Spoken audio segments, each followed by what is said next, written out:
We seem to have a bit of a natural break and silence in the room. I think that's what teachers would call the natural moment to start. I spent a lot of my time, a long time ago, as a nursery nurse, walking around with my hands on my head or waving my hands, doing all sorts of things to try and get classrooms of children to be quiet. I never had the magic touch that the teacher did. I am now going to hand over to the residential panel. So this room now is going to be focusing on innovative practice in relation to residential care for children and young people. The panel that are here are going to introduce themselves. Each panel member, as you know, the format for these now, we have very little time to do these breakout rooms, so to make best use of them, I'm going to ask each of the panel members to introduce themselves and to give us in 2 or 3 minutes an overview of the innovative practice that they would like the audience to be aware of. So what are you doing in relation to residential care that is helping to improve it, thinking about a solution-focused approach for children and young people? And if you're not doing it, who is doing it, or what could we be doing that makes it better? At the end, then, if there is time, what we will do is come out to the audience for questions. We've got staff members on hand with mics to bring them over. So whilst you're listening, please think if you've got any questions or anything you'd like to know more about, take that opportunity to make a note of it.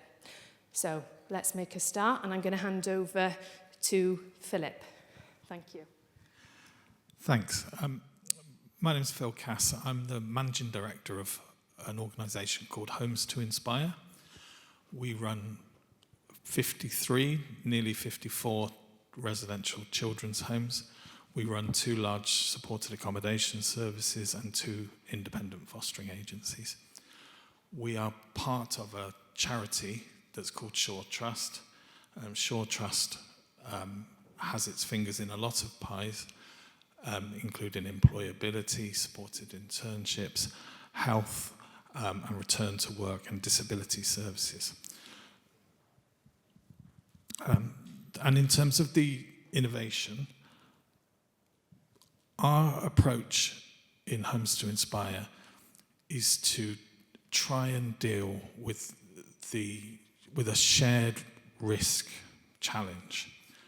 How you address the disincentives to support children with the most vulnerabilities, with the most complex behaviours, and with the most complex needs.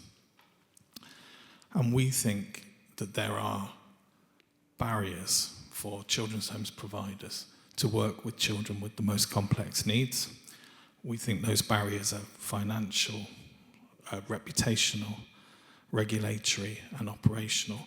And so we've developed a shared risk approach where we identify key local authority partners, and we work with them to share the risk across the local authority, the registered provider, the registered manager, the health services, and other local stakeholders.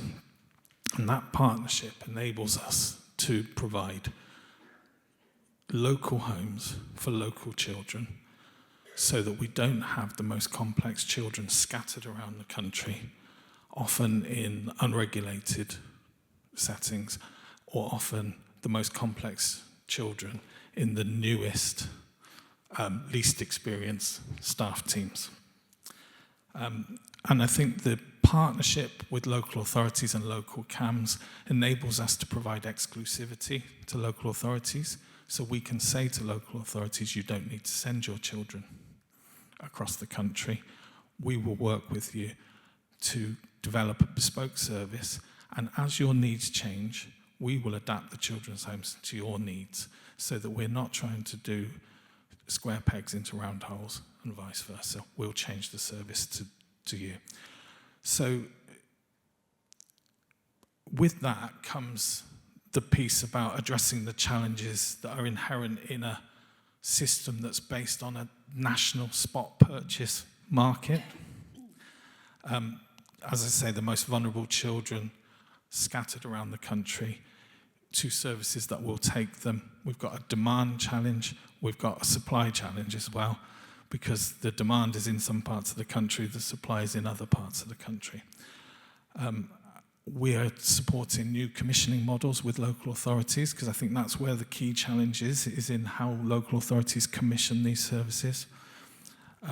So that we work with local authorities to co-design and have a shared learning approach rather than a punitive contractual breach approach. You know, some of these disincentives to people to work with the complex children come from contractual clauses which penalise them if something goes wrong, rather than taking a learning approach when things go wrong. Because what we do know is when we work with children with the highest level of vulnerability, things will go wrong. And I'll stop talking. Thank you, Phil. Over to you, Alice. Hi everyone, my name's Alice and I am the Head of Campaigns and Public Affairs at Action for Children, which is one of the largest children's charities that you may or may not have heard of. We often get confused with Save the Children, the Children's Society, all the other big children's charities. But we've been doing this we've been open for 150 years. We're one of the oldest children's charities. And we exist to ensure that all children can have safe and happy childhoods. And I would say we're innovative in two different ways, and I'm going to talk about both if I've got time. But we have 30 years of experience delivering residential and short break services, and we support children and young people with complex needs, including mental health, learning disabilities, neurodiversity, and behaviours that challenge, and also children who are at risk of criminal exploitation. We only run 9 children's homes, so we're a lot smaller than the Shaw Trust. But what's innovative about our model is that we have what's called a homes model of therapeutic, trauma-informed practice and care. And homes, basically, is an acronym for what we do. So H, we help to build and maintain connections, and that's connections between young people and staff, but also in the local area. O, we're outcomes focused and evidence-based. We know that obviously outcomes for children in care are so much worse than children who are not in care, and we're really focused on making a difference there. M, we make sense together. So staff and children work very closely together to kind of make sense of the children's histories, and to so they can tell their story and understand where they've come from, and why they're here now. E is for empowerment. So we're all about working with, and nothing about me without me. So very much it's a kind of cooperative and collaborative process. And then S is we offer a safe and stable base for our children. So that's the first bit of innovative practice. That's our homes model. And then the second bit, which I feel slightly more comfortable talking about because I'm more in my natural territory here, is our campaigns. So we ran a campaign last year called A Place to Call Home, which called for all UK governments to provide more, not just more homes for children across the UK, but actually better quality homes. So for us, we've got a big focus on quality. So we know that sufficiency is obviously a massive issue when it comes to placements or homes, but and there aren't enough of the right types of homes in the right parts of the country. But we don't think there's been enough of a focus on quality. So what makes a good home? And we did quite a lot of research. We polled over 1,000 care experienced adults and asked them for their views on what they thought made a good home. We also spoke to our service staff who work directly with children in care homes or in our advocacy services. And we listened to our young ambassadors with care experience, so they're children and young people we work closely with, about their experiences of home. And the results were really interesting. We knew what they told us overall was that the most important thing for them, or the two most important things for them, were matching, so good matching, so matching the young people or children to the home.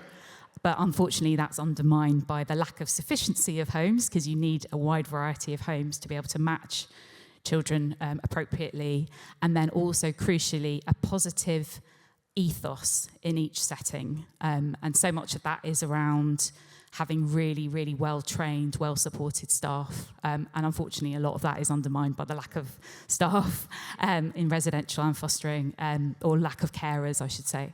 So, yeah, so it was really interesting. We launched our campaign in Westminster last year with 4 reports for each country in the UK, because we know that children's social care is devolved. So each country has a very different policy and political environment, various stages of reviews, governments responding to reviews. And we're really pleased to say that some of what we called for in our campaign in England has been has happened or been proposed through the Children's Wellbeing in Schools Bill. So we're sort of working on that bill now and trying to make sure what we've called for actually happens, but also we want the government to go further naturally, and we need that investment really in children's social care. And I'm going to wrap up there because I'm sure I've spoken long enough. Thank you. Thank you. Over to you, Chris. Hello. Yeah, my name is Chris Wilde. I'm an author and campaigner. So I guess I'm slightly different because my kind of involvement is this lived experience. I was in a children's home as a child. I left the care system. I came back in 30 years later as a professional and seen, but nothing had changed. And when I say nothing had changed, going back into a residential setting and seeing, but kids were still being neglected, abandoned. The failures of the past were still very much present in the future. So I made it my mission to start campaigning, and that's where my first book, Damage, came from. So Damage is about my life in care, but it goes back into the system. And it starts to look at solutions. I very quickly found that this was a systemic problem. And that kind of really was the catalyst for me to start campaigning, traveling the country, speaking to providers, to professionals, to key workers, ground workers, politicians. And a movement was born from that. And that movement then got me involved in the Independent Care Review with Josh McAllister. But what that did, even more importantly, it gave lived experience. It gave us a seat at the table. But not just any table, our table. We chose that table, lived experience. But the Independent Care Review led me to meet a formidable person who most of us might know is Terry Galloway. Terry Galloway then said, look, how are we going to change the care system once for all and once and for all? How are we going to make sure that every child in care is protected? How are we going to make sure that every young person in a residential setting, all those who leave the system and end up being abandoned or end up in semi-independent care, how are we going to protect them? And that is a protected characteristic. We put that forward to Josh McAllister. It was implemented within the recommendations for the Independent Care Review, but unfortunately, the Department for Education didn't want to go with it. It's still ongoing. We're building momentum. Terry Galloway now has got, I think, about 170 councils past that motion. It's huge. That one man, a small team of us campaigning up and down the country, not for us, not for me and Terry, but for young people, the young people you're here today talking about their experience. And if you travel the country like I do, I speak to thousands of young people, and every single young person I speak to, they'll tell you a story of horror. Nobody stands up and says, you know what, it's great being in care. Nobody stands up and says, oh yeah, I want to be in care. So if we're going to have a system, let's have the best system in the world. Let's have a system where nobody fails. It was Ashley John Baptiste who recently said in an interview, he said, failure should not be an option. Our system is on the precipice of collapsing. That's a fact. It doesn't matter what you hear today or yesterday. We are on the precipice of losing our system and more young people becoming vulnerable. Now, I don't want this, you don't want this. All I want to do is pave the pathway for the next generation of young kids in care. I want them, if they go into care, if they go into residential care, but they get the best support possible. It's got to be like Hogwarts. Imagine having a care system like Hogwarts, where these kids come out with real life skills. They're not traumatized. They come out and these are our next leaders. I'm going to conclude with this. Look, probably not like most of you on this panel here. I'm just a campaigner. I'm an author. That's all I am. I've got a bit of a profile. I use that profile to raise awareness. It's my job until I die to go around the country and make sure but we get a care system to be proud of. That's it. I've made my peace with that. I've made my peace that me and Terry will continue to do this until we have that care system. We've got a really important amendment getting passed through the House of Lords next week where we want care experience to be attached to quality impact assessments. That will change the system once and for all. I'm dedicated to that. And everybody in this room, I know most of you, Stephen, Russell, my mate there, Matt, we're out on a limb here. We want to change the system, and together we can make a difference. And respect to the panel as well. We're here for a reason. I can't do it on my own. Terry can't do it on his own. We need everyone in this room to help and change the system and give these children a life they deserve. Thank you.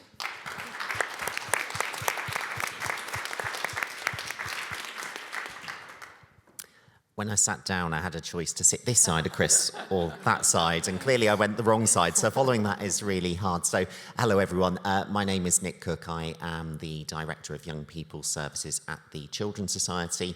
So, very similar to Action for Children, we support children and young people, so one of the larger children's charities, and previously I worked for Bernardo's. So I sit here with my professional head on today, but I bring to it lived experience as well, both in terms of being care experience, but also residential as well. And it's a real privilege to be able to bring that side of my life to the conversation as well today. And when we talk about innovation, sometimes we miss out on the simplicity of innovation. We often forget it's about the relationships that each and every child or young person has in their lives. That is fundamentally what we always need to focus on. Within the Children's Society, we run a number of different projects. We have staff that support young people daily, weekly, who are care experienced themselves. I think the one that I just wanted to highlight was our Inside Out programme down in Essex. Focuses on 17-year-olds and upwards and provides really intensive coaching. So those staff then mould themselves around the lives of each child or young person they're supporting, noting that across those years, a lot can happen, a lot can change, a lot can feel quite scary at times. And we're really proud that we continue to work in that way where actually it's not about each week, it's about each day. It's about each day, and that's so, so important. I think the other bit that I always want to allude to, and I think that's building on what Chris has said, the work that Terry's been taking forward, we want to change the world. So actually we have to be champions of that change, collectively, individually, but most importantly, collectively. And that does mean building on the independent care review. That does mean making significant changes to that early support that is provided.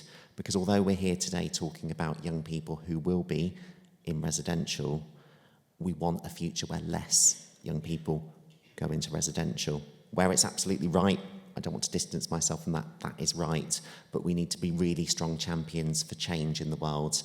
And I think the work that Terry and colleagues have been leading is fantastic. And Chris, the equality impact assessment, if that is built into that, that is a game changer.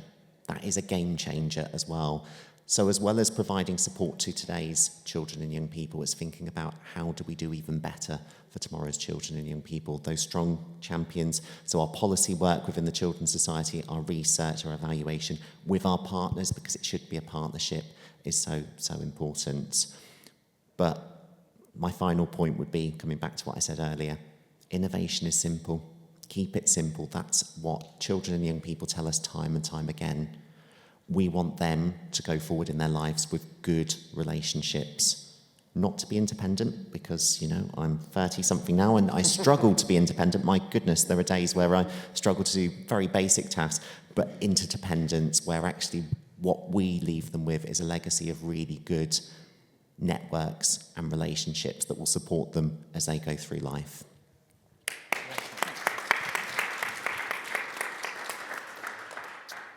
Hi, I'm Leah. I'm from the Royal National Children's Springboard Foundation, which has so many words in the title. We go by Springboard. We do something very niche, which we hope will not be so niche in time. We support children in care into boarding schools and independent day, but as this is the residential panel, I'll talk a bit more about boarding than the day school strand. We have done this for many, many years, but since 2020, we've been the delivery partner of the Department for Education. What we do is broker, sorry, I'm a bit nervous, so if you can see my hand shaking. We broker fully funded places funded by school bursary funding for children in care. And we do that to provide a cracking educational opportunity. We don't think independent is better than state. We do not stand for the sector, but the class sizes are smaller. There's loads of extracurricular on site, and the pastoral is really, really robust in our network schools, in the schools we choose to work with. And we support all of our schools to become really conscious of their attachment-aware and trauma-informed practice and relational practice as well. They're all doing it, otherwise we wouldn't work with them, but we also help them shine a light on their really good practice and share it with other schools too. Since 2020, we've supported 250 young people all over the country into schools, more or less fully funded by school bursary funding. Now, that's all very well and good, and we're really pleased with that. And the impact data tells us that they are 4 times more likely to get good GCSEs, 85% of them go to university. It's not the be-all and end-all university, but it is a good metric, as we know, because the counterfactual is relatively woeful, sadly, for the children we all work for. But fundamentally, they are happy. 98% of them have made friends. They're engaged in their school communities. That could be hosting the Lego club, or they're playing rugby, whatever it might be, although rugby is pretty controversial at the moment. But lots of things, basically. Doing lots of things, going to Iceland on the geography trip, all that kind of stuff. The issue with the reliance on school bursary funding, and we will do that forever, is that it's not scalable.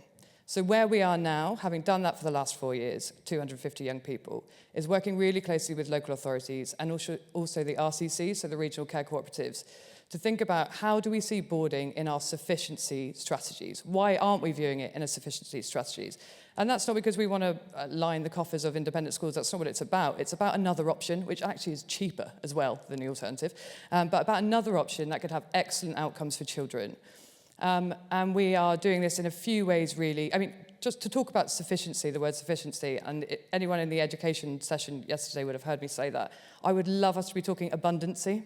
Like, imagine if we had 3 choices. And I know this is visionary and I know it's ideological, but if we start there as the plan, then work towards that, everything we do to have an abundance of choice for children, I think should be everybody's mission in the room and in the country, quite frankly. But our part of that is, well, how can we use boarding in abundancy, another choice for children? And we're doing this with the RCCs and local authorities to help with strategic commissioning, one that straddles both education and children's social care as well, because it's both. And actually, we've seen commissioners, when they take a creative, strategic approach to this, find the money in spot purchasing. And we're not at frameworks yet, and maybe one day we will be, but right now spot purchasing is working. And just to shine a light a bit on what we're doing with the RCCs, we're using the Berry tool, and I know your cans, so we're using the Berry tool to support stepping down maybe children from residential into boarding for those, and assessing their needs, to think maybe actually there's another option. We know some children in residential do not have the most complex needs, and it's been because there's been a shortage of foster carers or whatever it might be. And maybe boarding can play their part, and ideally in a fully funded free place, but if not, we commission it, right? And other ways as well. So for children on the edge of care, we're looking at using it as a prevention tool. We're also using it as incentivizing kinship care arrangements, and also incentivizing people into the foster care workforce who maybe otherwise would not have considered it as something they would do. So lots of kind of innovative work to be done. And it starts now, really, for us. So I think that's probably all I've got to say about that. But please do talk to us if you're interested in finding more. We truly are national. You won't be surprised to hear there are more boarding schools in the southeast than there are in other parts of the country. But there are really boarding schools all over the country, and they all want to do this work. And I've been bowled over. I did not go to boarding school. I did not go to independent school. But I've been bowled over by the will of the sector. And the outcomes of the children, and the trusted adult relationships that they're taking to university and beyond, that they go back and they talk to their house mistress or master or whatever the words are, and they keep them as trusted adults for their whole lives as well. And that's what it's really all about, having that person that loves them forever.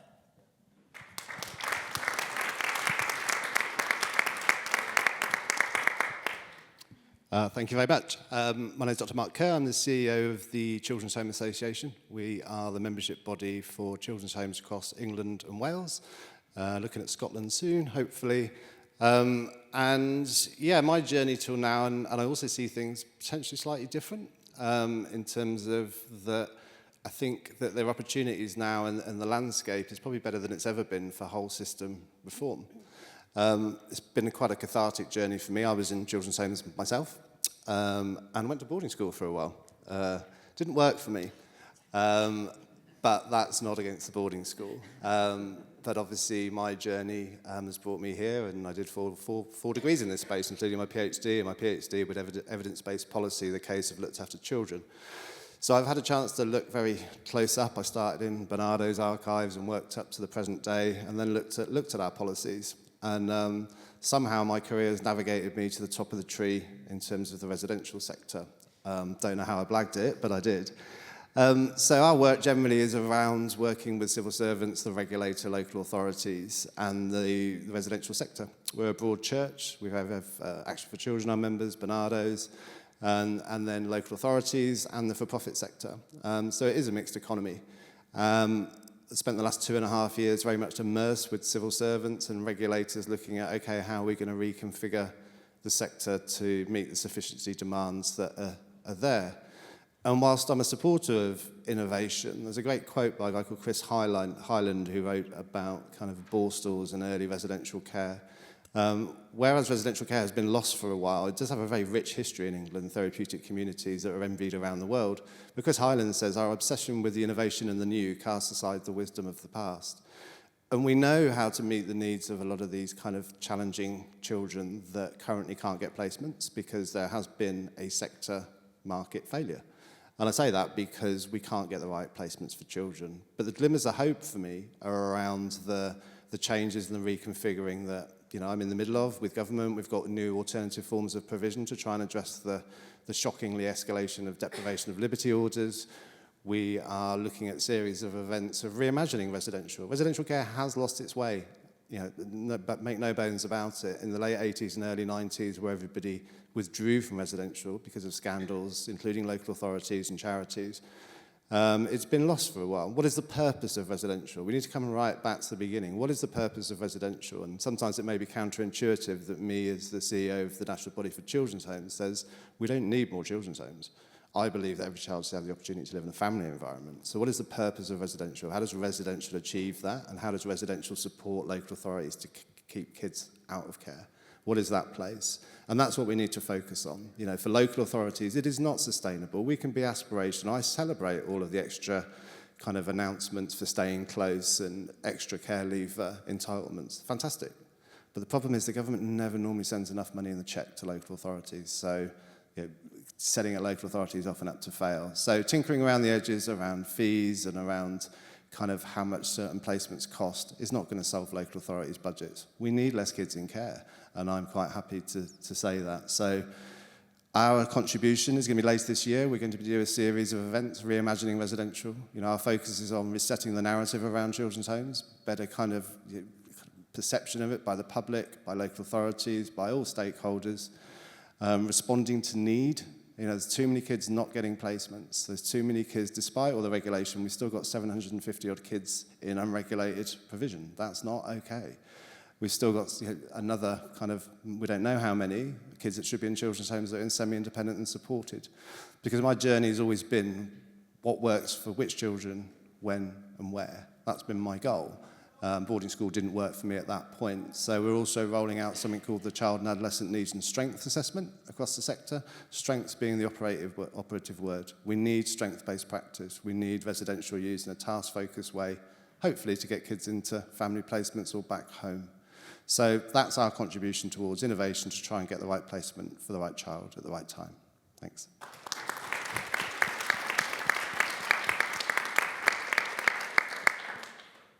Hello everyone, I'm Cheryl Whitehouse. I'm the Service Director for Children's Social Care at Wakefield District Council. I want to share with you an innovative piece of work we've done at Wakefield with regards to creating a local authority children's home for our children and young people with the most complex and risky presentations.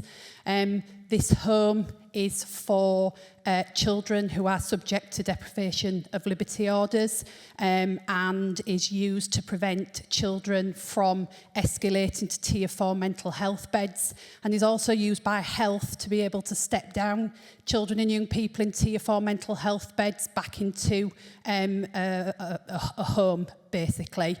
This home is done in collaboration with our health colleagues It is 50-50 funding split with health, and within that home in situ is a clinical team, and they are based within that home, and what they do is provide the clinical interventions for the children and young people who are based in there to help them recover from the trauma that they've suffered, because without that intervention and that recovery, we struggle to move them on, because they struggle to stabilise in other placements. And what we have done is also use that clinical team to be able to work with the care team, to be able to provide that therapeutic intervention to those children. Again, so we're doing that recovery across both care and clinical interventions. The idea came about because what we found was we experienced through our own young people that we had a number of young people with those types of presentations that we were unable to stabilise, and we couldn't find anywhere for anyone to care for these young people. In one particular case, we didn't have anything ourselves. We had no provision, and we was reliant upon the external residential market. And as you'll appreciate, that came with a significant cost. But putting the cost aside, what we experienced through undertaking an audit of those young people who were in those situations was that they were moving on from placement to placement to placement. We couldn't stabilise them. What we found in the private sector, we didn't have it, and the private sector didn't have it, was that they didn't have the right skill set to be able to meet the needs of these children and help them recover. So as a result of that, what we did was work with our health colleagues to say, look, we need to do something differently. These children are bouncing around the system, their outcomes are not going to be good, and they weren't good.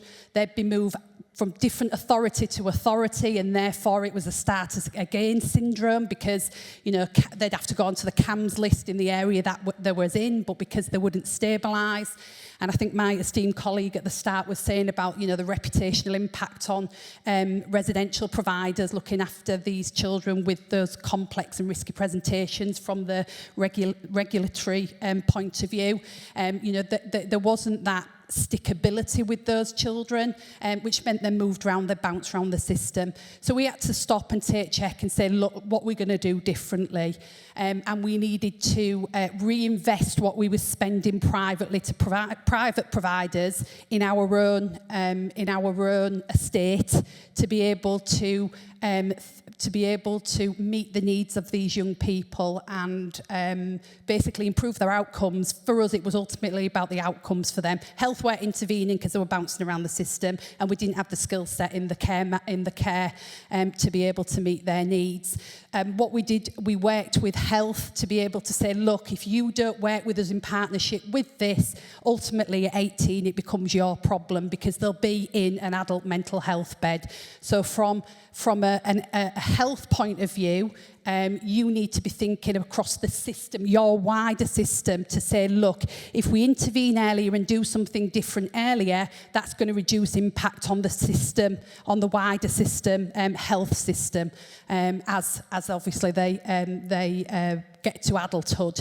And we wanted to work with our young people to get them to be able to live independently, and we couldn't do any of that because they needed that recovery intervention from our CAMS colleagues.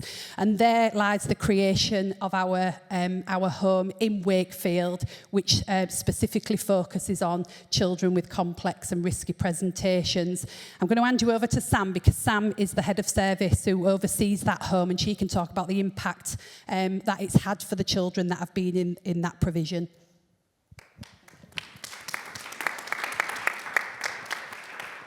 Hi everyone, I'm Samantha Walsh, the head of service. I feel very, very proud to say that Wakefield have got it right for our children. Altogether, I have 7 homes. Currently, I'll have 9 in the summer and probably around 11 to 12 next year as well. One of the homes is the home that Cheryl's already described. So since opening that home, it was March 2023 when we opened that home, and I'm really proud to say that every single child has made progress from their starting point. And of course, every child's starting point is very different. We had children who were subject to a deprivation of liberty order but were placed in the community. We also had children that unfortunately were in Scotland in a secure children's home for over 3 years, to the point that she'd actually ended up with a Scottish accent.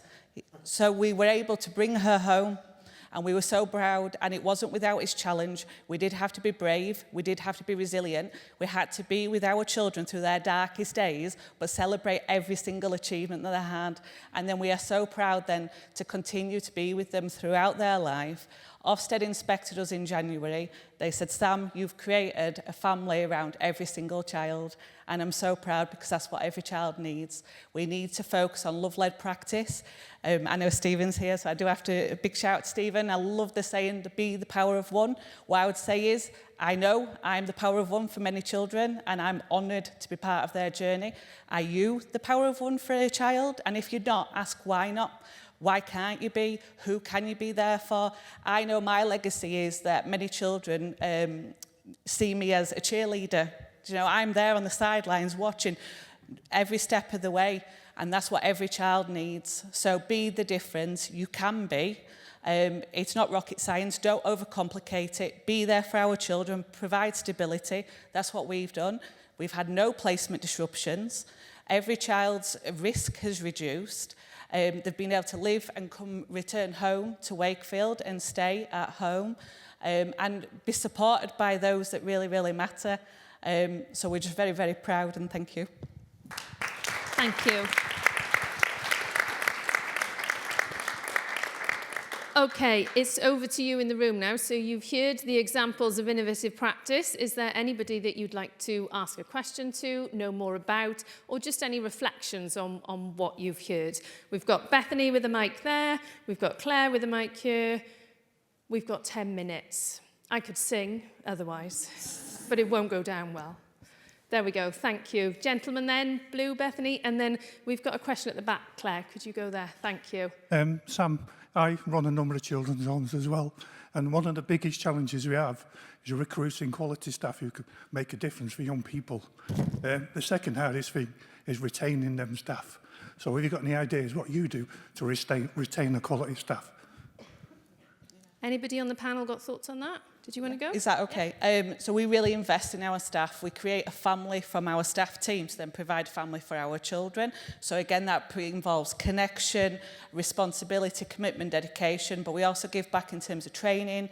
We want people to grow and develop. So we're, in terms of that internal growth, making sure that you've got those roles available. So we recently, at the specialist home, created a career grade for our workers, because we wanted them to be able to develop into senior residential workers and provide the opportunity rather than losing people. We also started to put our portfolio out there more. I always put out to other local authorities, why would people think of you? So we've really built our portfolio on LinkedIn, for example, because I want, when people are ready for that kind of career, they want to make a difference. I want them to think, actually, Wakefield's the place to be, because they love their children, they do what's right by our children, and they stick with their children. Can I ask Thank you. This is a panel member, just quickly. Can I pass you this? Yeah, so just, I'm going to be very quick, conscious of everyone It's else. on. Just a quick one on that. So up and down the country, one of the things that I've seen, which is quite concerning, is we've got to attract people back to this sector. I speak to people who've worked in the sector that have left because of Ofsted and other regulations. And I'm interested, because obviously you're from Yorkshire as well, is what are we doing to attract people back to this sector? I think we've got to create that excitement as well, to draw people in. Again, showcasing. The more you can showcase, the better. And be proud. And also, it's word of mouth. Do you know, every single member of my team, my service, are proud to work for us, to share the celebrations for our children and what we've achieved together. 17 years I've worked for Wakefield. Very, very proud. I've been a social worker. I've been a residential worker, an assistant manager, registered manager, operations manager, now head of service. So again, leading by example and inspiring people I think is really important. But also then showcasing, we've supported 19 local authorities altogether. We are outstanding in every single area since first inspection. No recommendations, no requirements. And as you can tell, I'm really, really proud because it's unheard of at first inspection as well. But like I said earlier, Ofsted were really, really impressed with the outcomes that we have for our children, but our stickability. Thank you. Mark? Well, this is one of the first challenges I took on at the Children's Home Association when I started 3.5 years ago, was the recruitment challenge. And the first thing that I discovered was that we hadn't had a national recruitment campaign for children's homes for over 30 years. So we launched a campaign and we've developed Residential Childcare Careers, which is a central website to try and highlight the opportunities. But one of the first things that we really understood, having done focus groups, is people don't know the career opportunities that are available in children's homes and that kind of journey from being a residential practitioner through to registered manager. So that's what we're working on at the moment, articulating that. We did the If You Care, You Can campaign. We're currently doing recruitment campaigns for Greater Manchester, several other individual local authorities, because we do need to highlight that as a vocation and an alternative to academic routes. We also made the In Care film series to try and pull back the curtains, as we've called it, for children's homes, because a lot of people don't know anything more than Tracy Beaker and the dumping ground. But yeah, you know, children's homes have the most transformative effect on so many kids, and it's a privilege to work in the sector. So we just need to get that out there, really. We need more men. We definitely need more men working in children's social care. But I'm hoping that, you know, with the salaries have increased quite a lot over the last few years, that actually it may be a consideration now for people that weren't able to do so because of the remuneration. But we are seeing significant increases in that space. Brilliant, thank you. I'm going to move us on to the next question. Hi, my name's Susie Barber and I'm from Become. We're the National Charity for Children in Care and Young Care Leavers. And I just wanted to ask the panel, I mean, Sam, you know, what's happening at Wakefield is fantastic, and you emphasised and used the word home a lot. And one of our big campaigns has gone too far, so the numbers of children who are moved so far away, and you were talking about the young person who's moved all the way to Scotland, and we know of hundreds of children who are moved to different countries from England. And 85% of children's homes are privately run. Is there any way that those homes could be more evenly distributed and in places where children need them? So if local authorities don't have the provision and the funding to provide their own homes for children in care, could the private sector be more present in places where the children need them? So in Wakefield, what we have done is actively collaborated with private providers to be able to work with them to provide the provision for our children. So we've been able to engage with them, build those relationships, them understand our need, and obviously when we've got the children that need to be placed, we will approach those providers. So that is something we've done, because what we're trying to do is keep our children locally so they can stay at the same school with the same GP, you know, not have to travel far to see the parents. So that's something in Wakefield that we are doing, and we have had success with, and we'll continue to do that. We've done a whole residential and 16+ transformation. And as a result of that, at the peak, we had something like 65 children in external residential, and I've been able to bring that down to 31 as a result of that transformation. And although I'm using private providers as well, the local to Wakefield, where I want my children to be. Thank you. Anyone else on the panel? I'll come to you, Phil, and then yourself, Alice. I think there's an obvious reason why there's a surge of, a glut of children's homes in some areas and not very many in others, and it's simply property prices. So what we need is some sector innovation about the purchase of property that can be used by high-quality providers. And if you want to attract high-quality providers into areas where property is expensive, we're going to have to be very innovative about that.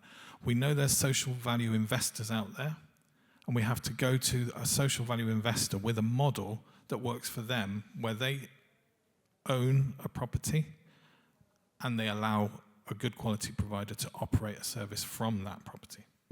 Just answer me very quickly on this one as well. I'll just ask you, so quality impact assessments about planning permission as well. We've got to speed that up, haven't we, so we can get more homes there? I think so. I think the planning permission, I'm quite pleased to see what the government's beginning to say about planning permission now. But the other aspects of, besides the planning, is you've got to have your local councillors, your local police force, and they're your key agents. And so a great deal of work needs to be done with planning officers, but a great deal of work needs to be done with local councillors too, to understand that their responsibility, yes, they have to represent the local neighbourhood, but also they have to present a balanced picture for their children, that their children are not monsters, their children are not, we've had counsellors come round and talk and refer to the children as inmates.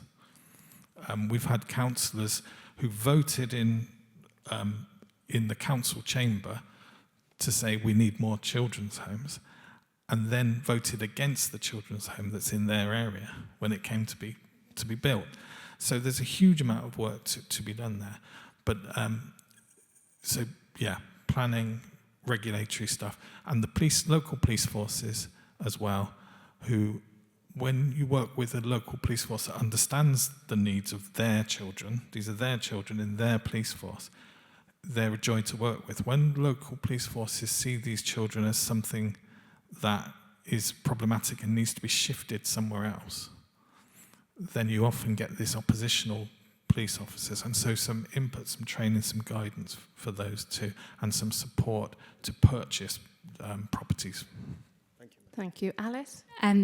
So I think what I talked about earlier was about sufficiency. So part of the problem is obviously we need to increase, a big part of the problem is we need to increase sufficiency in the placement market, and planning is a real issue, as we know. With Action for Children's A Place to Call Home campaign, we actually have called for national government to clarify planning regulations for new children's homes to ensure that there is a consistency of approach to the assessment of applications among local authorities, because it's really inconsistent at the moment. And also, we want to see more voluntary sector provision in the market, and so we've called for national government to grant special planning status to high-quality voluntary sector residential care providers to accelerate that creation of new placements, because we need a healthy mixed market. The other side of the coin is about matching, and for that we need to achieve better matching, we need to improve the forecasting, planning and commissioning of places, which is why we've suggested that government create a live national database for the monitoring and comparison of supply and demand across the country, so we actually know where the supply is, where the demand is, and of residential placement costs. So I think there are solutions, it's just we've got to get government to do more, basically. He's doing it. We've got a few other hands up and not a great deal of time. So if I can take these questions and then I'll come to the panel with all of the final questions. My panel for the question is basically, I'm a survivor of the residential care system. I was put in multiple residential homes that were very ill-suited for my needs. What do you plan to do to prevent this sort of thing happening again and other young people having their mental and emotional growth stunted by being somewhere that isn't right for them? Thank you for your question. I'm going to ask the panel to think about that and take one more. And then, Terry, you're the final question. Yeah, thank you. Paul Cook, I'm one of Phil's colleagues in Shore Trust. One of the ironical benefits of COVID was that actually when we wanted to open homes in COVID, we couldn't go and buy property because nobody let you. And so we've got our local authorities to look at the property they had in stock. And it's quite often local authorities have got a load of property there that's not been used for years, often got the right planning consent on it, that makes ideal children's homes. And it's shocking to me how much property local authorities have when we've got a housing crisis that they probably didn't know about.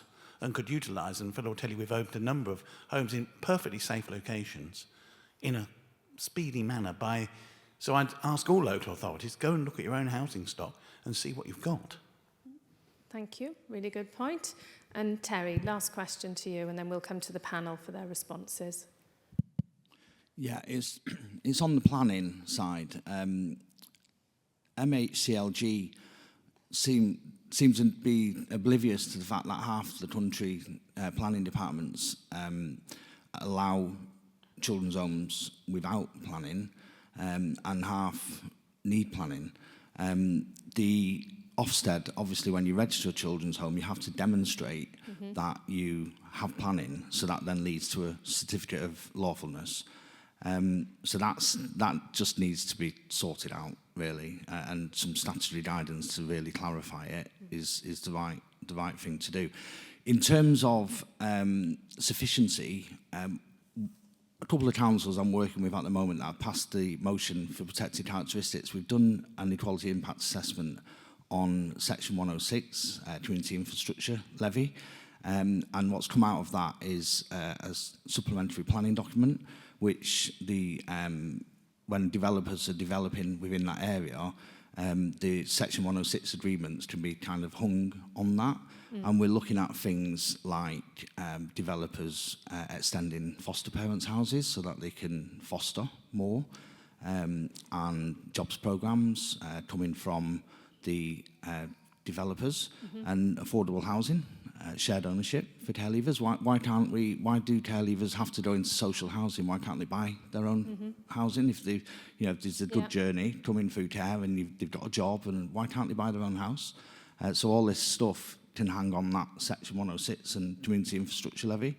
And one final point is, throughout the country, there is like massive argument between planners and developers of whether their development is affordable. So there might be some, let's give an example of, say, £100,000, that's your community, your basically what your tax is for developing so many houses. If the local authority is going to save £1 million, why not give credit for some of that? And then you're going to get more houses built, you're going to increase sufficiency, and create places for children to live where they're needed. Really important points. Thank you, Terry, and thank you for yourself. I'm going to ask the panel to answer that very pertinent question about how do we ensure that residential provision is the best possible experience for the children and young people who need it, and that their outcomes are the best that they can possibly be. Let me just jump in quickly. I'm a survivor of Skirkett Lodge Children's Home, residential children's home in Halifax. And it's my mission to make sure that doesn't happen again. And my campaign, it's Terry's campaign, I work with Terry. We're going to make it a protected characteristic. It's never going to happen again. It's not going to happen on my watch. And we're going to make sure, but law is in place to protect every young person. So me and you, no one ever goes through what we went through. And I can make that my promise today. Sam? In Wakefield, obviously I can only talk about our experience, but in Wakefield we've created homes for children, so we only have small homes now, and that's made a huge difference for us. We're having a smaller team that create a nice family that love led practice, where we think about our children's love languages and how we meet that, because that in turn promotes connection and then builds trust. I'm really happy to say that for us in Wakefield, I've had no placement disruptions for 6 years since we've been running this model. So for me, it's about having the right people in the right positions, and the right systems and models in place to inspire and lead and get it right first time every time. There's no excuses. We need to stop moving children, and we need the right places for children to stay and remain. And then just to move on to your question around the stock as well, when we opened our smaller homes, we looked at caretaker buildings that we already owned as well, which really did move things on a lot faster as well. No. Lots of learning here from the panel, I think. Are there any last reflections?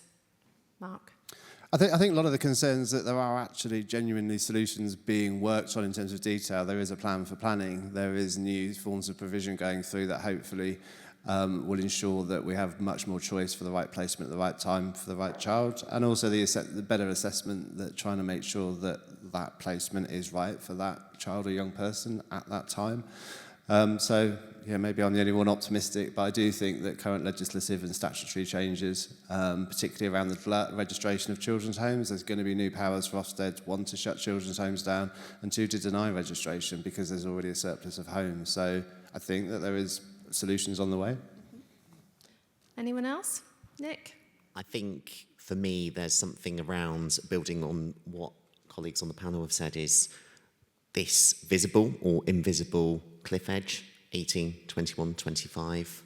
Your care experience doesn't disappear at any of those points. And I know we're specifically talking about residential, but you are a member of that community for longer. And sometimes, and I'm thinking about residential, the young people we speak to, the fear of the unknown beyond their time there is a big factor in terms of feeling unstable in their life at that point. So local authorities, and it sounds like there's some amazing work happening in Wakefield, the relationship goes beyond an age barrier. It's a lifelong commitment and relationship, and we should never forget that. It's a fantastic message to end on. Thank you. Thank you all for being a wonderful audience. I would like us to do one final round of applause to thank our panel members for taking the time to attend today. We have gone 6 minutes into your lunch break. I apologise. Please go and find lunch. And the starting time is 2 p.m. back in the Grand Hall again. And on your way out, you will find a pledge tree. If you want to make a pledge to what you will do for children and young people, please make your pledge on the way out. Thank you very much.